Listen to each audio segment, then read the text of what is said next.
I'll start off by trying to connect a little bit with yesterday morning's talk, and then go into today's most important subject of computing technology. I've already gone through several of the stages that we had historically, where the organs of the human body, one by one, have gotten outsourced into the outside world, and that is seen to be the origin of several technologies over almost 2 to 3 millennia. That's the scale we are talking about. And then I also mentioned to you that once you go past the metabolic system and come to the rhythmic system, that's the origin of all the devices that have to do with time. And we actually spent some time trying to fix clocks, break and make clocks. And then I was pointing out to you that a lot of development happened up here, where first the muscular and the nervous system got connected, and we understood how they are connected. And then moving on from there, the sense organs.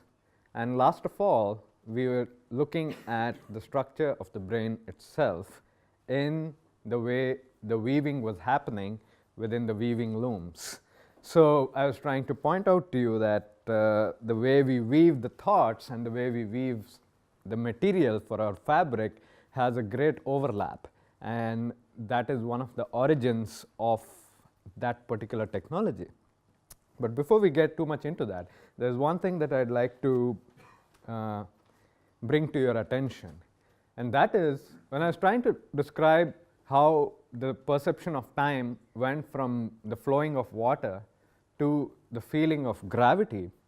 I was trying to tell you that over here you need to be able to relate how through the force of gravity the entire structure of the clock gets penetrated. So basically you must be able to see how a force or a push works all the way through the different gears, through the different springs, through all the different mechanisms until it finally releases itself in the circular motion of the clock. On that note, I would also like to point out that most of the clocks that we looked at yesterday, they were all related to the force of twist. In order to wind something up, you had to twist, not push, right?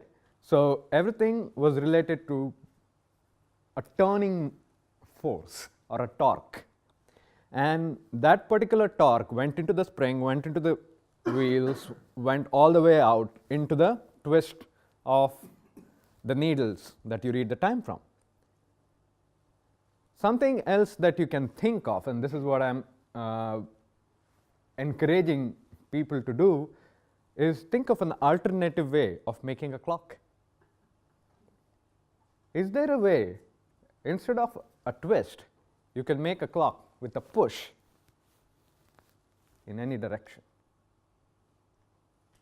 When you think about it, what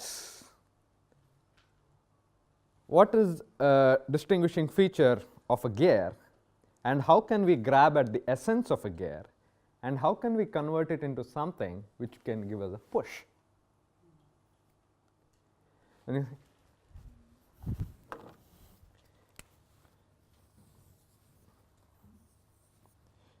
So here is where the wheels intersect.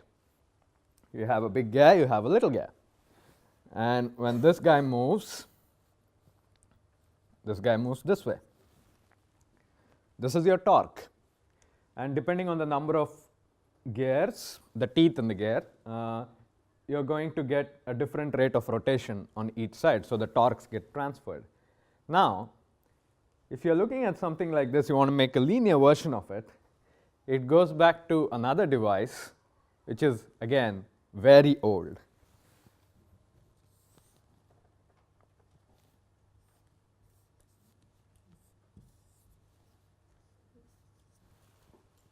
The lever.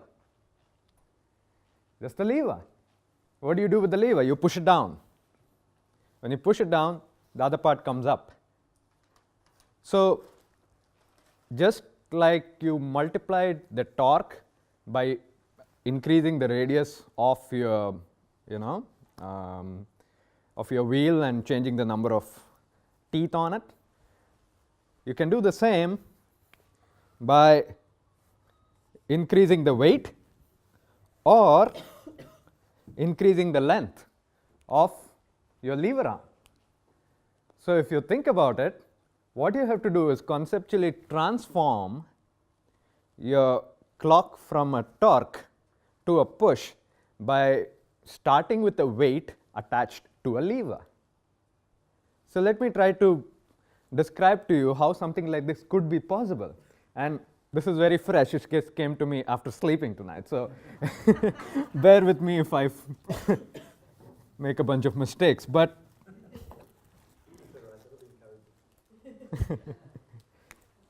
so this is your big weight, all right?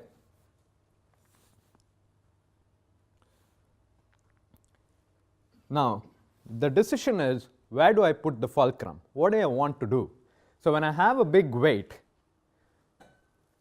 my intention is, if I move the big weight by a certain amount, since my clock is supposed to be a small device, I would prefer that the movement is less on the clock side and more on the weight side. Because if I do the opposite, a slight movement of the weight will swing half the clock away. So I want it to go the other way. So that means I'm going to put the fulcrum here. All right. So when I do this, this moves like this and this moves like this.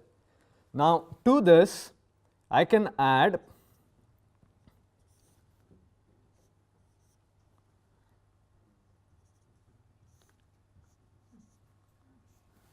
other levers, and they can be either connected by a screw which allows it to hinge freely, a kind of hinge joint, or it can be a spring, it can be anything. Basically some way of connecting this so that when this moves up, it pushes this up. And then when this goes up, this comes down. And when this comes down, that goes up. Now why do I have 3 different sets? Because I need the hour, the minute, and the second. So now which way does it go? In each particular case, I am reducing the lever arm on this side.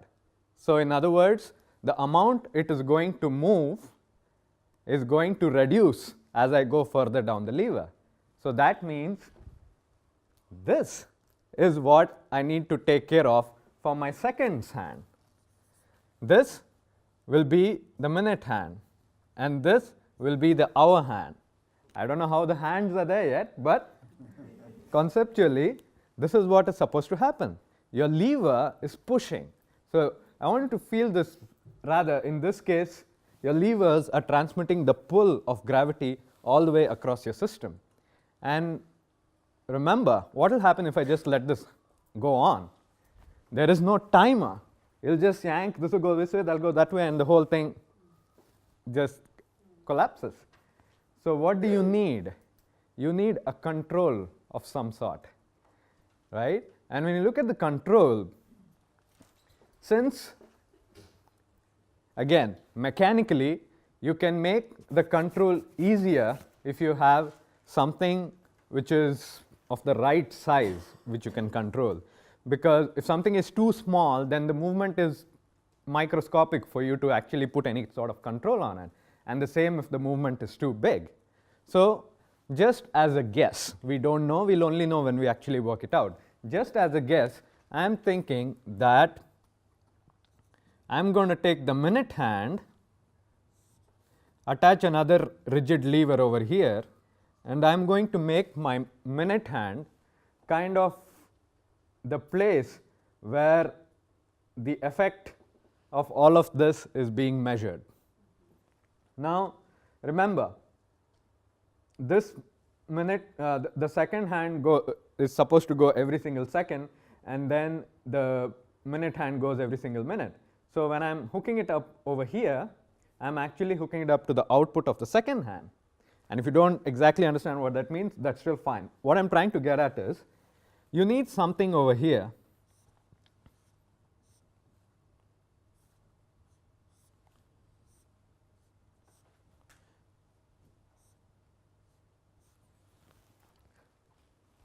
to control the ticks. So just a suggestion, it's all up to your creativity how you're going to do it. You need a way for this particular weight to move systematically. And how will you do that? Imagine this. So when you're moving this down, this moves up and it's going to move up. So this little rod that I've drawn here wants to go up. All right? Now what do? I control it. But I cannot control it 100% or else it will not go through. So what do I do instead? I make it such that there is an angle to this, right?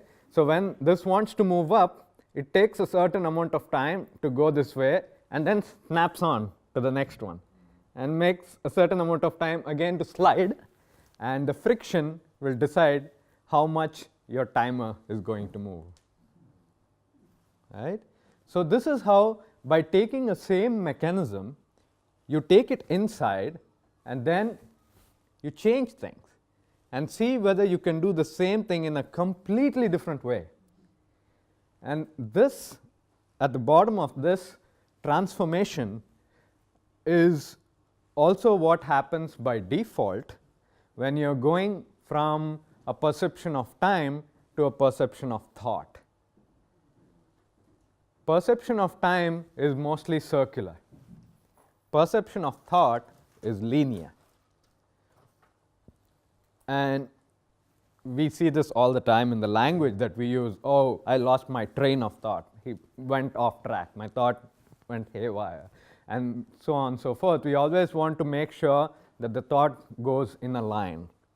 And one of the things that actually contributed to this development is when we started to read in silence, and thereby we started to ponder what we read in silence, and in that silence our train of thought got formed, and in that silence the foundation for a lot of modern philosophy was laid. Without the capacity, without that silent time, the mind would not have had the strength to get to a clear systematic thought process. So you see the wonderful transformation that happens, that once the books come out, that's when mathematics flourishes. Until the 14th century, our calculations were very elementary. Even the times table that we learn today in kindergarten and preschool, we had professional calculators doing that in the 14th century. It's unbelievable, but that was the reality. It tells you how far the mind has come just by sustaining itself on its thought. So let's focus on that and try to move ahead from there. I told you yesterday that in contrast to most of the technologies which have to do with the physical organism, once we come to thought, we are entering a new element. Why is that? Now, let's say I think that, oh, okay, my thoughts are the product of my brain. All right, that's what is most often seen to be the view today. If you say my thought is the product of my brain, but that statement required me to think of a connection between thought and brain. So whenever I am trying to tell something about thought, the only way I can describe it is through thought itself. That's the uniqueness of thought, and that's the uniqueness of the activity of thought, which is different from the activity of the body. I can say that if I push with my hand, this happens. But when I say I am thinking, and I say I think by pushing the hand this happens, that's very different from saying I think because of the brain. This is a subtlety which I want you to spend a little bit time on, because on this particular framework, you can call it, the entirety of computing technology actually stands or falls. When you're trying to think and relationship of your mind to the thinking, or the brain to the thinking, or the body to the thinking, or anything in the outside world to thinking, you still have to use thinking. So that means thinking comes prior to your decision about whether your brain is related to thinking, or your hand is related to thinking, or whatever else it is. So this conceptual requirement is the basis for me to say that thought is the first thing that doesn't have intrinsically to do with physical expression. So when you're trying to describe thoughts, they do not necessarily need to be materialized. It is an option, not a requirement. Let me give you an example. Say I take a game of chess, all right? So I'm thinking how to move these particular pieces in this particular way. Now, as far as the rules of chess are fixed, I can think of all the thought structures, and I can even maybe think of making a machine that can play chess. Now imagine that the rules of chess are changing like child's play with every move. Imagine a young child coming up and looking at the game of chess and saying, "Oh no, that's not a horse, that's the camel." And you're going to say, "Okay." So what is happening there? Thinking in its creative activity is present. Whereas thinking, when it becomes a rule which can be repeated, it is present as a non-creative or a dead activity. And this simple fact, this extremely simple fact, which is pretty much common sense, is something that gets missed when we are transitioning from traditional technology to what we today call computing technology. So when you are looking at rules, or when you're looking at what you are calling thought structures, consider that these thought structures are not something that you just pull out of the air. These thought structures also require effort. For example, even to lay this particular foundation, physically speaking, so many people had to put in a huge amount of effort to lay the floors, to lay the walls, and so on. Similarly, in order to find out what material is better for which structure, a lot of mental effort had to go in. And if you were to calculate for the first time ever how to build a bridge or how to build a bicycle, think of the amount of mental effort that actually goes behind it. This mental effort is again of two types. And I can best display this by a simple example once again from physical reality. Now everywhere I am switching back and forth, I do not want you to be confused between what I am calling action or activity with the limbs and action or activity with the thought.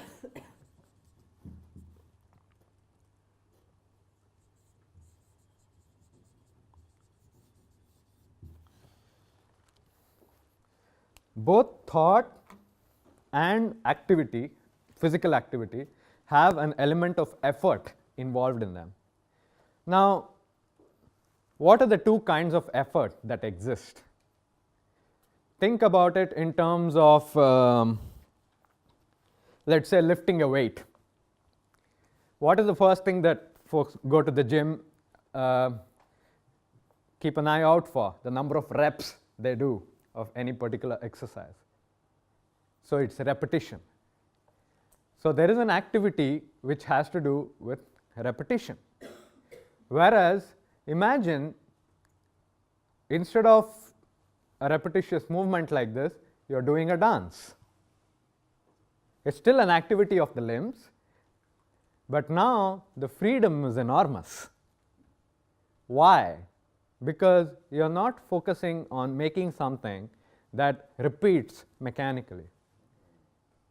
You're changing the rules as you go along. Even the slightest gesture takes on a magnificent new meaning simply because of the fact that it is not a blind repetition. Now take this particular element in our physical life and see how we have dealt with it. Every single day, all of us move from one place to another. We can walk, we can run, or we can take a car or a scooter or a bus or a transport. Now, because we realize that we are using vehicles so much that our muscles start suffering, because of that, we may either go to the gym and work out, or we go into some other creative activity to exercise our body. Something similar needs to be recognized with respect to the thought process as well. In thought process as well, what is happening in this whole movement of computing is we are giving over to a mechanical device something we were formerly doing for ourselves. Just as we used to walk before and we have given it over to a car, we used to do some repetitious activity with our mind before, which we have given over to another device. But in order to offset for it, instinctively, physically, we know, oh, I have to exercise, oh, I have to do this, I have to do that, or else I won't stay in shape. That same faculty for the mind goes unnoticed. This, what I call the will activity of the mind, is the unspoken theme in all of modern computing and artificial intelligence discussions, because it doesn't occur to regular science since it is not visible. The effort is not visible. If I move something in the physical world, I can say, yeah, I moved it by 2 meters, but what I move with the mind is not visible. The effort that I put in is not visible. Since it is not visible, it cannot be quantified. Since it cannot be quantified, it cannot be so scientifically analyzed according to current rules. So when you focus on thought activity and try to get to the effort or the willpower that goes into the thought activity, you identify these two streams which I mentioned. One which goes more into the repetitious mode and one which goes more into the creative mode.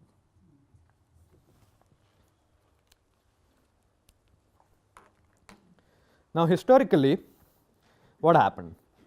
What happened was you had, where we last stopped, you reached almost the culmination of the Industrial Revolution. So once that was kind of coming to a head, then industries were all over. This was a new thing for people because previously there was mostly agrarian. Now you have a whole ton of factories surrounding everybody. And what one of the philosophers of the time, George Boole, did was he started to think of how thinking can manifest itself in a way suited to the mechanical world. His focus was this. Interestingly, even slightly before him, there was another person who started thinking of this particular idea in a very, very energetic way. And I'd like to talk to you about a lady called Ada Lovelace, 1815 to 1852. She was actually cooperating with another person called Charles Babbage, and he was bringing out what is called the differential engine or the analytical engine. I won't go too much into that one, but something that fascinated Ada was the analytical engine might act upon other things besides number. What is the key unit for repetition? Number. Where objects found whose mutual fundamental relations could be expressed by those of abstract signs of operations, and which should be also susceptible of adaptations to the action of the operating notation and mechanism of the engine. So basically she is trying to say there may be other things than just numbers which can be put into a mechanical form. Suppose, for instance, that the fundamental relations of pitched sounds in the science of harmony and of musical composition were susceptible of such expression and adaptations, the engine might compose elaborate and scientific pieces of equipment of piece of music of any degree of complexity or extent. So this is something where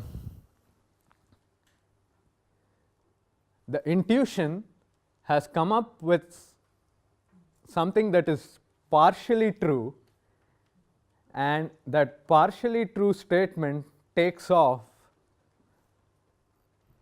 human evolution in a completely different direction. What's happening here?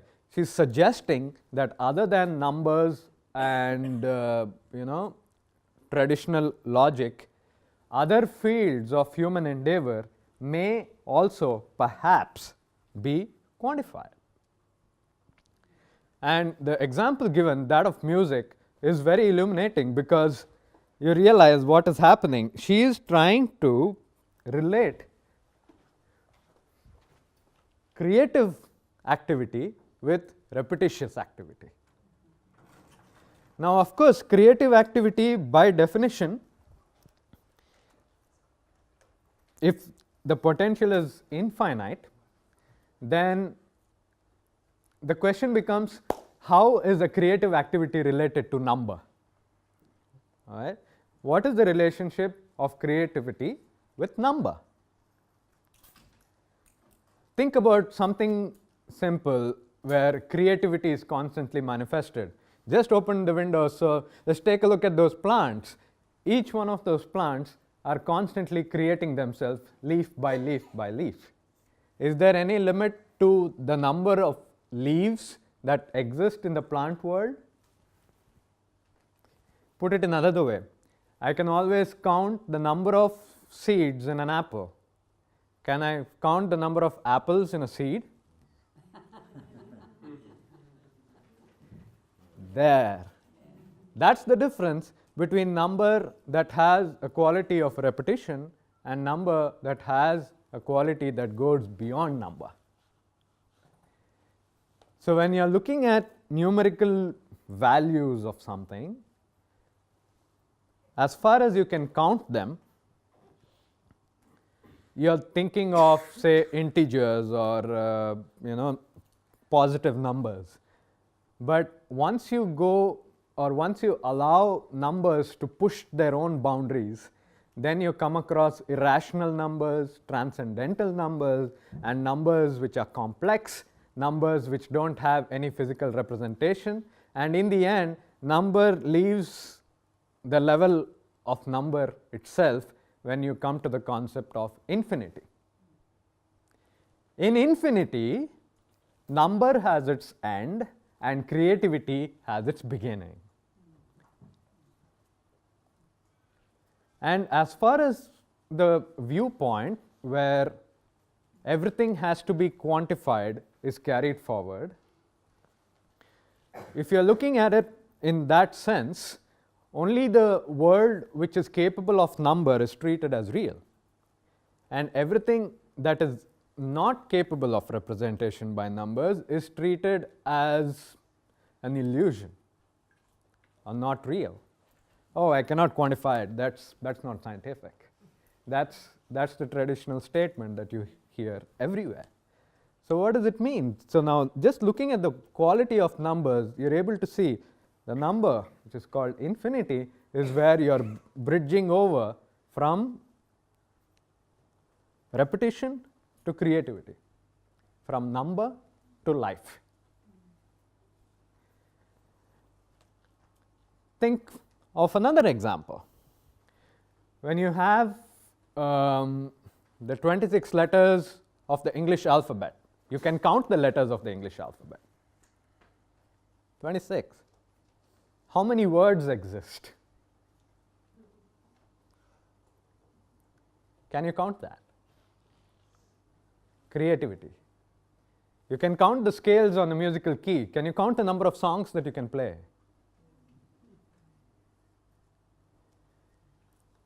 You can talk all day about permutations and combinations of a given set of keys, but remember, even the rules can change. That's the important part of creativity, which is still not fully understood by many in the computing field, because the computing field bases itself on rules.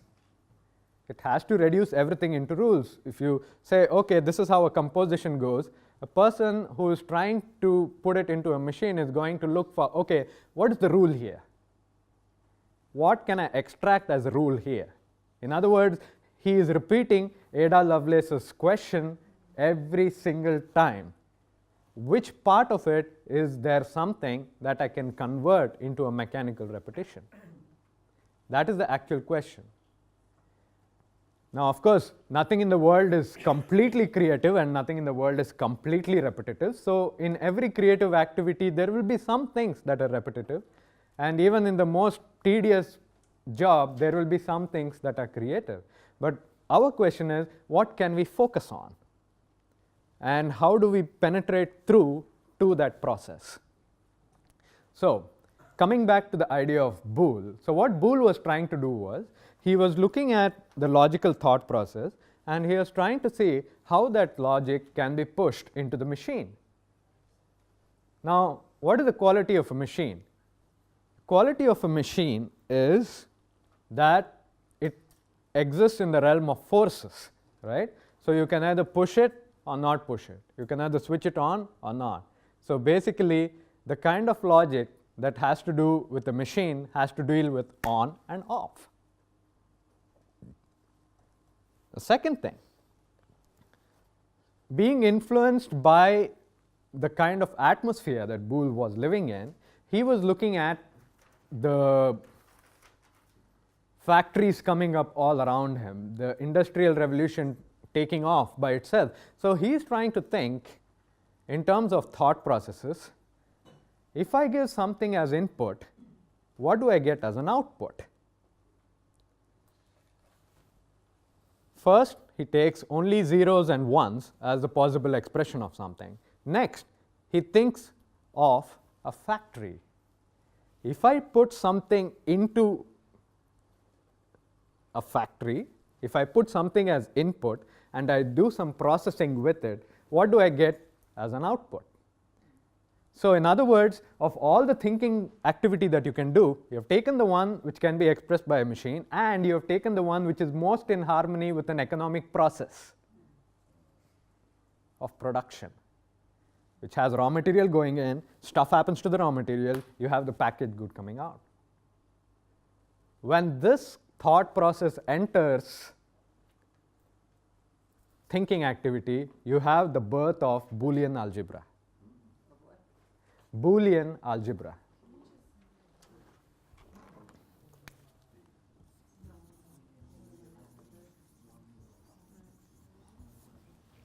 Boolean algebra. So here for the first time you are looking at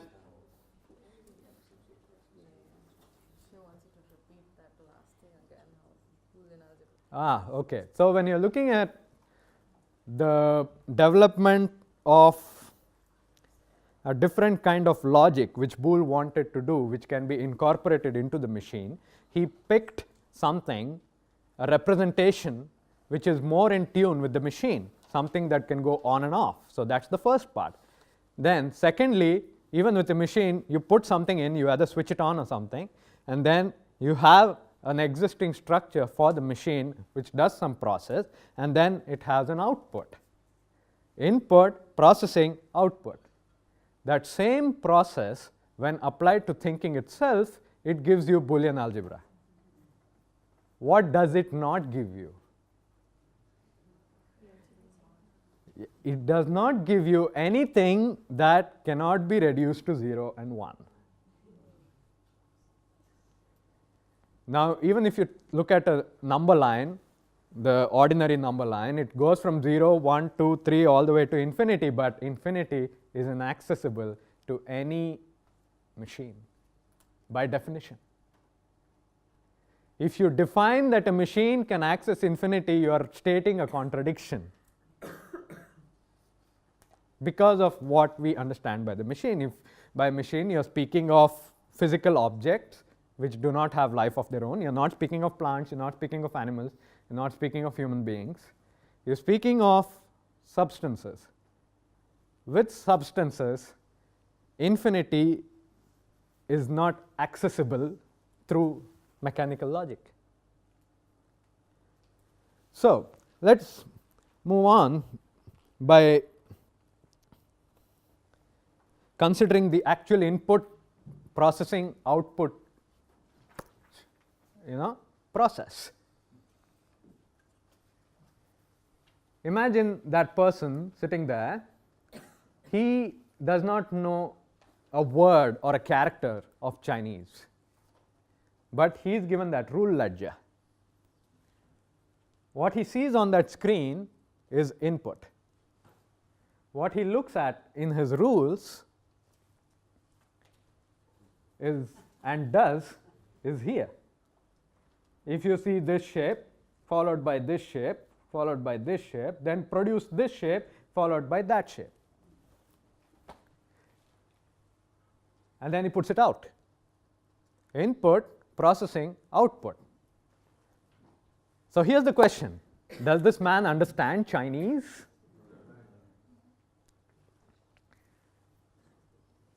So right here in this particular picture, you have the essence of what people usually talk about when they're talking about computing.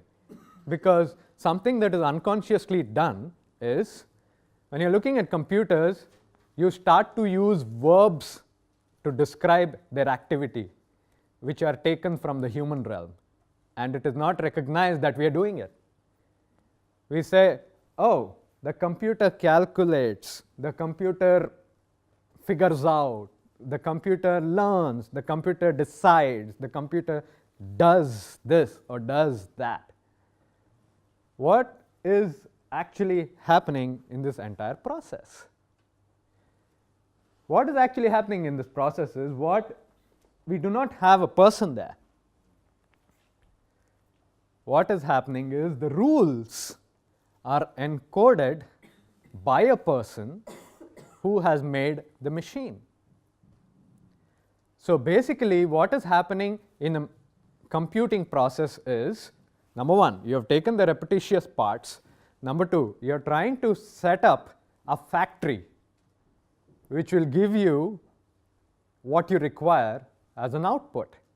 So you change all the elements of the factory. And that change that you're doing, that is the only part where the human being enters the process. And once you enter it and you make your changes and you leave the process and you switch it on. And when that goes on, you have your output. And this method of incorporating a factory into the logical thought process is called programming. A computer program is a miniature factory, something that we might not always have considered. But if you take a look at all the different elements that go into a factory, okay, you need your pipes, you need your supply, you need your energy, and you need a whole setup that repetitiously produces a particular product. That is exactly what a program is supposed to do. And just as in a factory, which in a mechanical sense, let's say I have a factory, a kind of idealized factory, where I am bringing a river in, a huge body of water in, and something is happening, and then this little factory, or whatever you call it, is shooting out the water in different shapes and sizes, kind of like an elaborate fountain. All right? Just imagine something like that. I have just a generic body of water coming in, stuff is happening, and then water is pouring out. In that particular case, where is the human being entering the process? Where are we entering the plumbing? We are entering the plumbing wherever there are faucets or taps. Forget about the lower part for the time being, just focus on this one. So when you have this, and you have a way of switching on or off a particular tap, that gives you control over the process. Right? So when something as simple as switching on a tap in that flow is the elementary process of programming. That is what you're doing when you're programming. If you set up a whole system of pipes, each one connecting in a very complicated way to another, and you have set up those faucets in such a way that when water flows in one particular tube, it opens up a certain tap, and when water flows in another part of a tube, it closes another tap, and you make an interconnected network of pipes, right? Each one of these water faucets are behaving in the way you have set them up to behave, and when you finally get your fountain out, that is the execution of your program. Now think carefully and see where, after you have exited the whole process, is your factory doing any thinking? All the thinking happens in your mind, which you then transfer it into a configuration, and then once you set the thing working, it executes the whole process. The only verb that you can attribute to a computer is execution. Execution. Does, learns, thinks, feels, execution. Only executes. And where you are setting up the process, that is where you are relating to, or you are actually creating the computer. You are creating the computer every time you program something. Every time the human being participates in the process, a portion of his mechanical economic mind is getting incorporated into the machine. You might have seen this Tom and Jerry videos, and in several of the episodes, Jerry will set up an extremely elaborate system of things where finally, if it just clicks one thing, Tom gets a whack with a baseball bat or something. And it has a whole huge network of things. It is just that, what we are calling a computer. And once you understand the essence of this and realize you're controlling on and off with something, and that something, in this example, I've given it to you as a water faucet or a water tap, the next thing is you try to see where else that principle is applied. If you think of it in terms of electronics, imagine a dimmer. You have an electric battery, and you have a bulb, you have a battery, and you have something that can vary the resistance. As you turn it, the bulb goes between on and off. It dims. So that is the entry point for us to interact with the mechanical process. So when you take this concept of modulating something or making, I can even do it such that this particular light is dependent on other lights, right? If an electric signal comes from this way, that will act as a tap that or a switch that opens up the pathway for another bulb to light up. So either I can personally go and switch it, or I can switch somewhere else and allow the current to create a switch.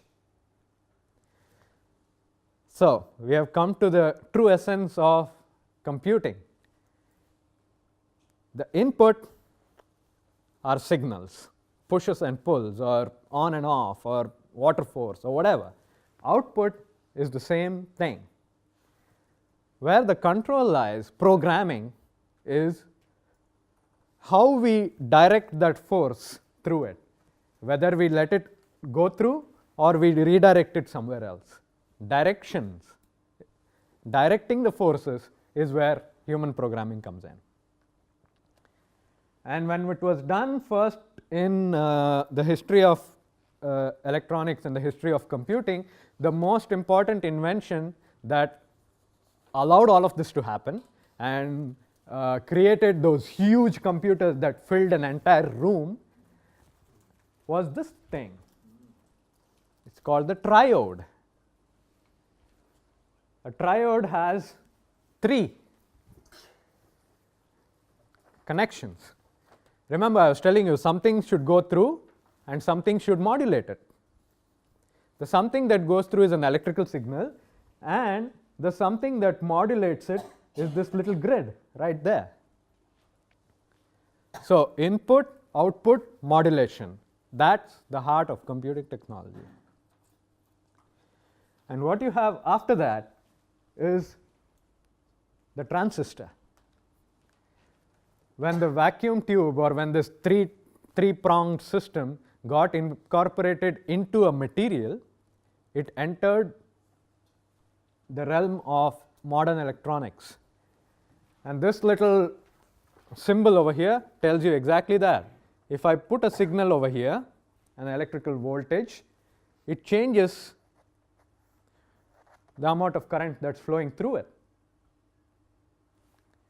That is the essence of all modern computers. This is there in many of our pockets, this is there in that, this is there in the thing which is showing this to you, it's there in everything. This transistor is actually made of several metals layered one on top of the other, and these are done in huge vacuum chambers because you don't want anything to, create impurities and make a mess of it. So it's done in extremely clean environment, no dust, huge vacuums. So this right here is at the heart of all computing today. And whenever one feels like, oh, I don't really know what's happening, this is what's happening.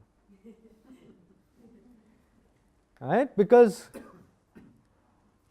now, the creativity part, where is that coming from? The creativity part is what's needed to make something like that. This had millions and millions and millions of transistors. And it's part of your 4-core CPU of your laptop or your computer.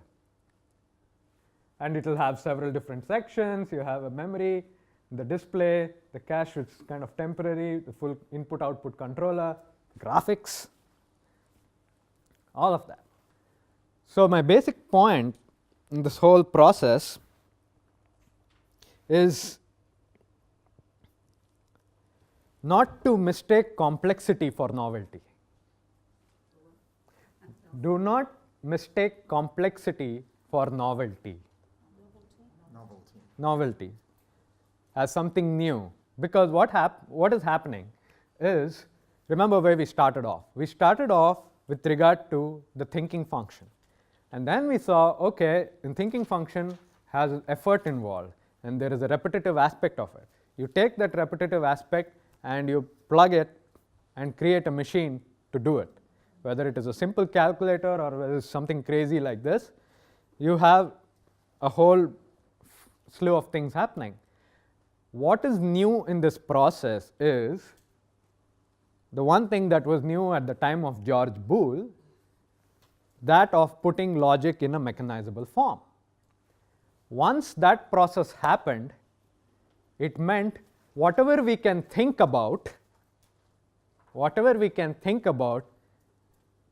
we are going to try and put it into the computer. What is our function, which is the highest and the most well cherished and well developed? The thinking function. That is the function that distinguishes mankind from the animal world, and in this particular case, this human capacity is being put into a machine, taken out from us and put into a machine. And then when we are thinking of anything, we automatically conduit our thinking through the machine. So everything looks new. Everything looks different. Why? Yes, because we have never thought this way before. We have never thought through the filter of a mechanical logic before. So that's the mistaken root of the novelty. When something new comes out, we think, oh, this is definitely new. No, it has already been there. What is new is we are now looking at it through the filter of Boolean algebra. And interestingly, just in the same way that after the mechanical engine of Charles Babbage was brought out and Ada Lovelace put so much interest to try to think of other things that can go into a machine, after the discovery of the triode, when the first computers were being built in the 40s and 50s, it was actually the women who were programming it. The women were there was a whole team of them who worked on the first big ENIAC, who were responsible for keeping that thing running. And it's interesting to see from 1967 an advertisement which is talking about the computer girls. So 20 years ago, a girl could be a secretary, school teacher, maybe a librarian, social worker, or a nurse. Now come the big dazzling computers and a whole new kind of work for women, programming. And Grace Hopper, who is mentioned on the right side over there, she is the lady who actually figured out that we need some sort of interface between the person and the machine which makes use of the language of the person rather than the language of the machine. Earlier, the machine code of zeros and ones and the people's regular way of talking were completely far apart. She managed to find a system in order to relate ordinary English phrases with specific rearrangements of the computer. And that is the starting of programming languages. So she is telling you, it's just like planning a dinner. Now a staff scientist in systems programming for the UNIVAC, one of the versions of the computer. She helped develop the first electronic digital computer, the ENIAC, in 1946. That's what I was mentioning to you before. You have to plan ahead and schedule everything so it's ready when you need it. Programming requires patience and the ability to handle detail. Women are naturals at programming, computer programming. So this is important. Why? Because it also shows the kind of polarity that comes into place when machines were suddenly thrown into the lap of people. Somebody had to figure a way out to deal with it. And naturally, the people who first started producing these machines were many times from the military or those group of people who wanted results and wanted them quick. So it is not a time when you sit and analyze, okay, am I really outsourcing the repetitive part of my mind to a machine? No. This was a time of getting it done. And just in those warriors, all of this started coming together. And then moving on from there, the development proceeded from the 60s to the 70s to the 80s, 90s, and 2000s and 2010s. Now consider what I just mentioned to you, that everything that we can think about now goes through the computer. Similarly, all the other technologies which previously existed now get swallowed up. Why? Because we think about all these technologies, and now the thinking function is attached to something else. We've actually crystallized part of our thinking function, and that is what we call a computer. So now we start slapping this or combining this with everything.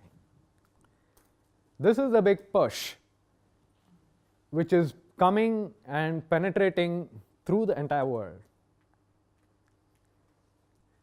And you'll observe the television, again, not only does it have to do with the image formation itself, but it also has to do with our own capacity for forming images. Telephone, not only is it about hearing somebody who is far away, it also has to do with our capacity to be aware of a person who is far away. Radio, telegraphic communication, when it first came out and really became widespread, Steiner mentioned an interesting statement. He said, yes, people are getting the news at a phenomenal speed today, but the way the structure and the technology is working, they will not be able to understand the news that they are getting so quickly as we go on. Now in looking at it, you see that when the mind goes in this way, the creative part suffers, and the creative part is what is needed to actually understand something. There is another effect that happens is when you are not aware of the effect, or rather how exactly a technology came about, that also leaves you unaware to the shaping forces that come from the technology back into you, because you don't know what to look out for, right?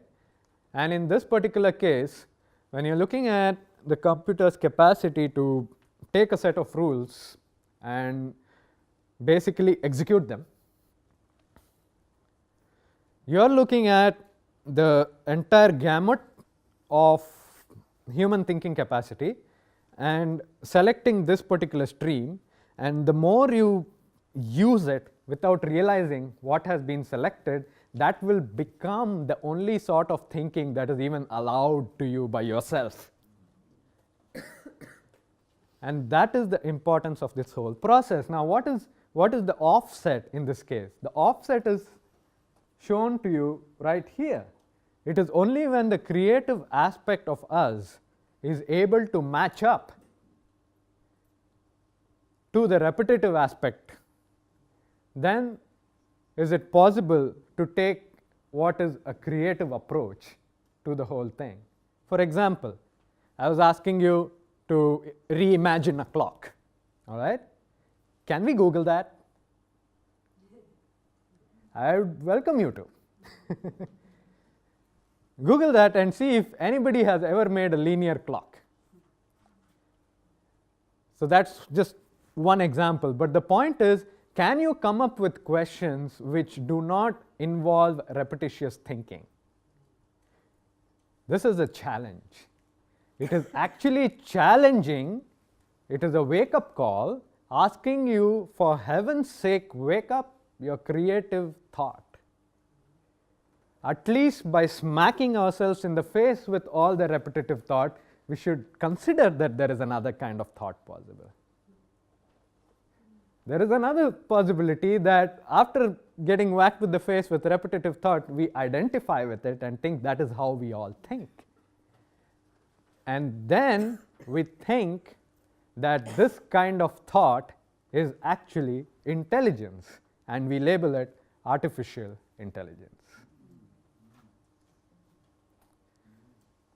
So the way one understands the mechanical system and the way the mechanical system itself arose, both of these things have to be kept in mind all the way through, because these are configuring forces. They are going to configure how our thoughts go, how our society goes as a result of our thoughts. Say, for example, I take something fairly straightforward as like a medical diagnosis. A doctor looks at a patient and he or she decides that, okay, just by looking at this person, I am able to determine that this is the disease. On the surface, it involves some thinking. So what one would, now imagine how one would automate this, right? How would one automate this process? Let's just examine that for a second and see where it leads and see what it leaves out. If I look at it, okay, first thing, remember, always for a factory you need raw material. So the first thing I need is data. So I go hunting for data. Not just this person who's in front of me, I go hunting for all the different people with all the different kind of diseases. And remember what a computer can do now. It can then execute numerical sequences. In other words, now the number of people who have this, the number of people who have that, the number of people who have these symptoms, and the number of people who have had this drug, all of those numbers come in. Then comes what is the actual program, or your setting up of tubes, or your setting up of dominoes, which we will do later. That is the algorithm.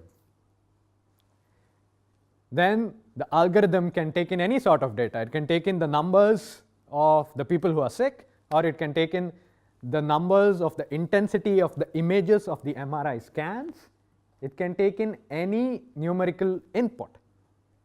And then, based on what a person has thought and introduced into the computer as a program, there is an output. This is the diagnosis. Now, in this entire process, what is the difference between the doctor and the computer? For one thing, the doctor is present in his entirety and he is using his creative function, which has access to an infinity of possibilities which can never be put into a computer. He has access to all of that in an instant.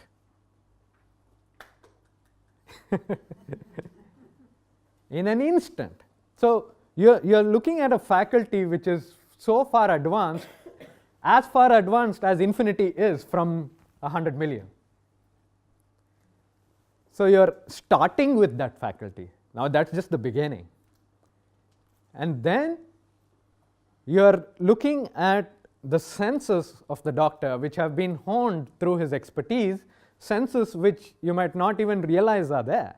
He will have a sense, or she will have a sense for a disease. He may even have the capacity just to smell a disease. This doesn't smell right. Senses which you would never think of putting into a computer. Smell. So the entire range of sense organs of a person come into activity. Remember, you can number the senses. You can call them the 5, or you can call them the 12, but you cannot number the way they are put together. You cannot number the number of words in the English language. You cannot number the number of possible senses and the way a doctor is putting them together. This full repertoire is kind of short-circuited by picking one particular stream of it. And this also gives us a clue. What is a clue? In case of a doctor or a teacher or an artist or anybody who's engaged with cultural activity, the creative part of the person is primary and in the front. That is the part which is most important. But the birth of the computer took place in the realm of economics. The birth of the computer took place in the realm of material devices. So when you try to take in something that has come from economics and slap it on to the cultural sphere, you have mutual destruction. Which is true for our systems as well. If you are trying to eat something and it goes in the wrong place, you have an immediate sensation of coughing, because that is our body's natural human reaction. This is not the right place for it. This is the right place for it. So in other words, in the birth of the computer itself, you have a clue of where the computer can be used in a healthy fashion. Logistics or economic decisions, as far as taking the data stream in and sorting them and giving to you is concerned. Wherever human judgment comes in, when you replace human judgment with a mechanical judgment, that is what leads to a misidentification and a deadening of what we call the human individuality. So when that happens, that is when the process begins, where it looks more and more like people are behaving like robots. Those who are making robots are starting to behave like robots, and they are fascinated by robots. And the complete elimination of individuality is intrinsic to the structure of computing. So wherever it can be applied, it has a massively beneficial influence, and its application comes in the realm of economics. This is just very broad. I mean, just saying economics is still too big, and it will require more detailed treatment to get more into it. But the bottom line is, in the birth of the computer lies the way of using it also.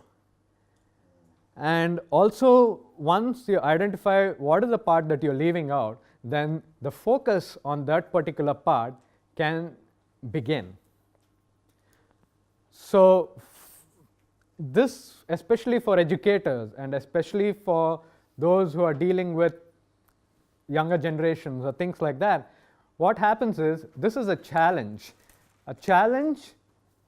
to come up with creative ways of looking at things, so creative that that creativity fascinates the person in front of you and draws them into the process. This is not an advertisement that we can do. It is not an attitude of do not do this or do not do that, but what we bring should be so fascinating in itself and so filled with life that the yearning for life itself should draw the interest of the people. And there is a whole methodology in terms of trying to connect which part of the mind stimulates which part of the emotions. That aspect I will try to elaborate in the next talk. But for the time being, the one thing that I want you to take away from all this is the fact that computing, programming, information technology, artificial intelligence, even concepts that go as far as neural networks and deep learning, they all have the fundamental basis of that little transistor that I showed you. No matter how many new things are set to come, no matter how many novel ideas are introduced, a lot of it is simply old in a new package. And one of the best, sorry, I'll come back to that. This is one of my favorite images to show that process. Just take a look at it for a second.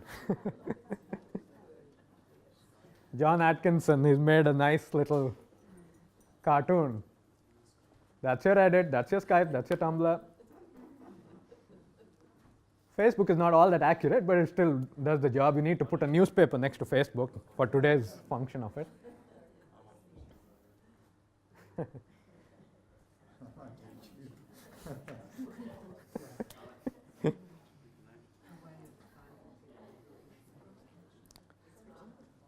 These are all the new technologies, isn't it? Twitter is new. Instagram is so new. LinkedIn is pretty new. YouTube, of course. Skype. So the idea is what happens, a lot of the novelty is simply looking at the same world through the eyes of mechanical logic. So do not ever be misled or confused in the process by thinking that there is actually something new going on every single time. The novelty is already over with Boolean algebra. What is happening now is just further cascade of that same process. And by knowing that, it is easier to zoom in on what is not accessible to number. We can always check when you're thinking something, is this something that can simply be quantified in a certain way? And if you are using thoughts which can be quantified easily, even if you're not aware of it, anybody can sense it. Especially the younger generation can sense it, and they know it's the same old thing. They'd rather go to the phone. They get more of it. So only when the thought process has rejuvenated inside strongly enough that it holds the attention and it gives a pathway for us for our own development, is it possible to actually come to terms with computing technology and try to move forward with it. With this, I kind of come to the end of my session, and I thank you all a lot for your attention.